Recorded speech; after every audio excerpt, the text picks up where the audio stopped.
आप सभी दर्शकों को मेरा नमस्कार। दोस्तों, इस वीडियो के अंदर आज आपके लिए मैं बहुत महत्वपूर्ण जानकारी लेके आया हूँ। ज़्यादातर जो अभ्यर्थी हैं उनको इस विषय का नॉलेज नहीं है और पीएचडी क्वालिफाइड होने के बावजूद भी उनकी जो पीएचडी डिग्री है वो मान्य नहीं की जाती है। आप बिहार राज्य विश्वविद्यालय सेवा आयोग के द्वारा जो असिस्टेंट प्रोफेसर भर्ती विज्ञापन 2020-21 जारी किया गया था, असिस्टेंट प्रोफेसर भर्ती के लिए ये विज्ञापन जो है अलग अलग विषयों के अंदर जारी किया गया था।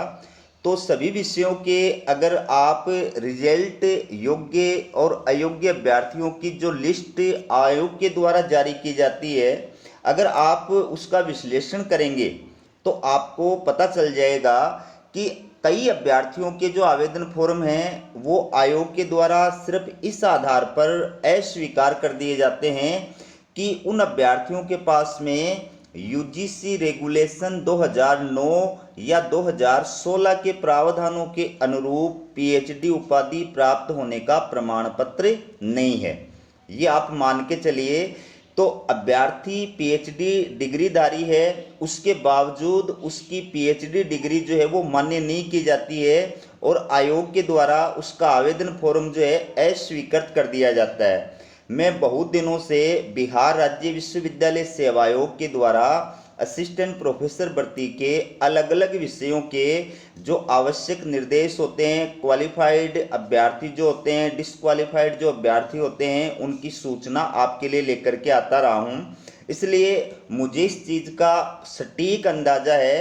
प्रत्येक विषय के अंदर जितने अभ्यर्थियों के आवेदन फॉर्म आयोग के द्वारा अस्वीकार किए जाते हैं, उसके अंदर एक सबसे बड़ा जो कारण होता है वो यही होता है कि उनकी जो पीएचडी की डिग्री है वो यूजीसी रूल्स 2009 या 2016 के अनुसार नहीं है। ठीक है, तो ये क्या होती है और भविष्य में बिहार राज्य विश्वविद्यालय सेवा आयोग के द्वारा अगर असिस्टेंट प्रोफेसर भर्ती का कोई विज्ञापन जारी किया जाता है या बिहार लोक सेवा आयोग के द्वारा असिस्टेंट प्रोफेसर भर्ती का कोई विज्ञापन जारी किया जाता है या किसी यूनिवर्सिटी के द्वारा इस प्रकार का विज्ञापन जारी किया जाता है, तो वहां पर आपका आवेदन फॉर्म अस्वीकार नहीं हो, इसके लिए आपके पास में ये प्रमाण पत्र जो है वो होना जरूरी है कि जिसके बेस पर आपकी पीएचडी की जो डिग्री है वो स्वीकार की जाए। ठीक है, तो यहाँ पर पीएचडी की ये जो डिग्री है इसका जो प्रमाण पत्र है ये नहीं होने की वजह से तो आवेदन फॉर्म अस्वीकार किए ही किए जाते हैं। इसके अलावा अन्य बहुत सारे कारणों से भी आवेदन फॉर्म अस्वीकार किए जाते हैं, जिसमें एक कारण ये भी प्रमुख है कि स्नातकोत्तर का अंक 55% से कम है।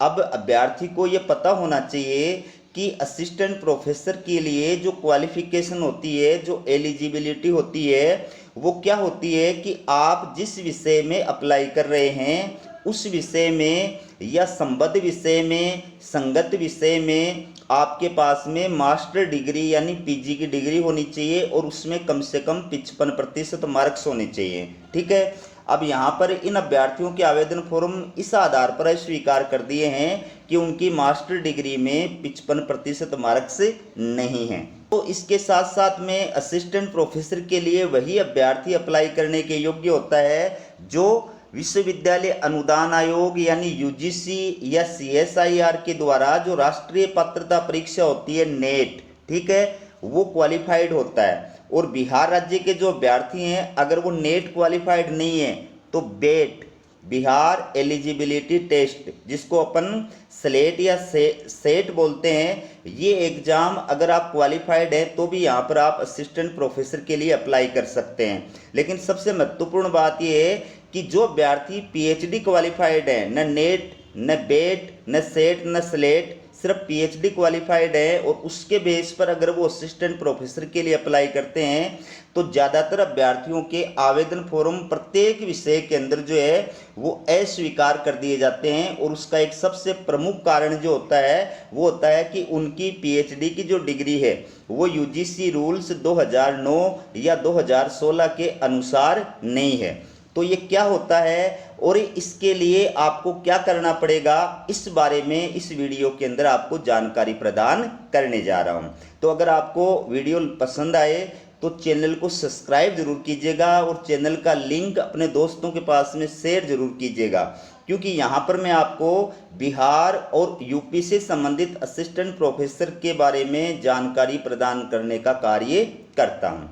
तो दोस्तों आप यहाँ पॉइंट नंबर 7 के अंदर देख सकते हैं कि पीएचडी की डिग्री होने के बावजूद जिन अभ्यर्थियों के आवेदन फॉर्म आयोग के द्वारा अस्वीकार कर दिए जाते हैं, उसका मेन जो रीज़न है वो क्या है, पॉइंट नंबर 7 के अंदर वो कारण बताया गया है। और ये कारण जो है मैं आपको विस्तार से बता रहा हूँ, ताकि जिन अभ्यर्थियों के पास में ये प्रमाण पत्र नहीं है वो जल्दी से जल्दी ये प्रमाण पत्र बनवा ले, ताकि आगामी भर्ती के अंदर वो फॉर्म भरने के लिए पात्र हो सके। ठीक है, तो पॉइंट नंबर 7 में देखिए क्या कहा है, वैसे अभ्यर्थी जो आयोग द्वारा विज्ञापित विषय अथवा आयोग द्वारा निर्धारित संबद्ध या समतुल्य विषय में नेट उत्तीर्ण नहीं है तथा पीएचडी कार्यक्रम के लिए संबंधित विश्वविद्यालय में यूजीसी रेगुलेशन 2009 लागू होने के पूर्व पंजीकृत हैं, उन्हें विश्वविद्यालय की कंडिका 4.1 खंड सेकंड के आलोक में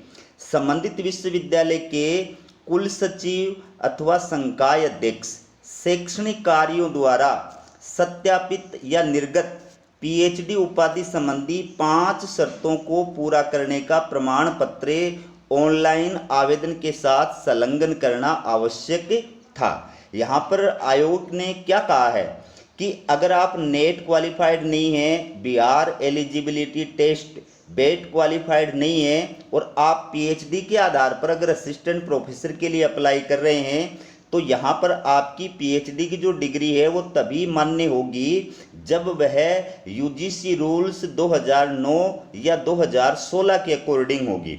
आपकी पीएचडी की डिग्री पर बाकायदा लिखा हुआ रहेगा कि कौन से रूल के तहत आपको ये पीएचडी की उपाधि जो है वो यूनिवर्सिटी के द्वारा प्रदान की गई है। ठीक है, अब बात करते हैं ऐसे अभ्यर्थियों की जो पीएचडी क्वालिफाइड है लेकिन फिर भी उनका आवेदन फॉर्म अस्वीकार कर दिया जाता है। क्यों?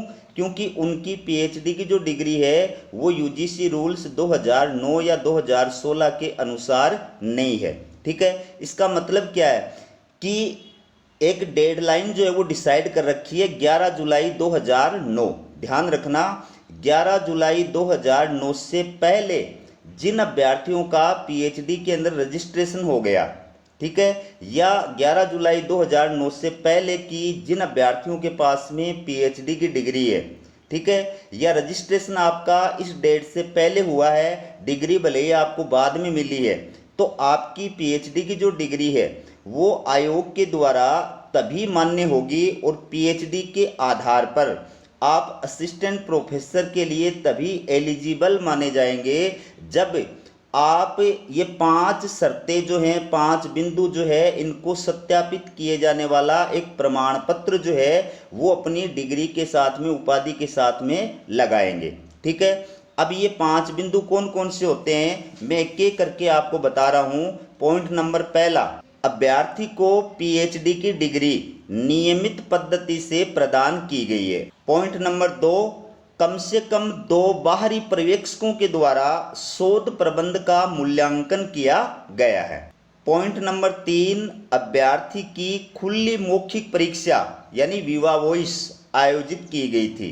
पॉइंट नंबर 4, अभ्यर्थी ने अपने पीएचडी शोध कार्य में से 2 शोध पत्र प्रकाशित किए हैं, जिनमें कम से कम 1 पत्र संदर्भित जर्नल यानी रेफरीड जर्नल के अंदर जो है वो प्रकाशित किया गया था।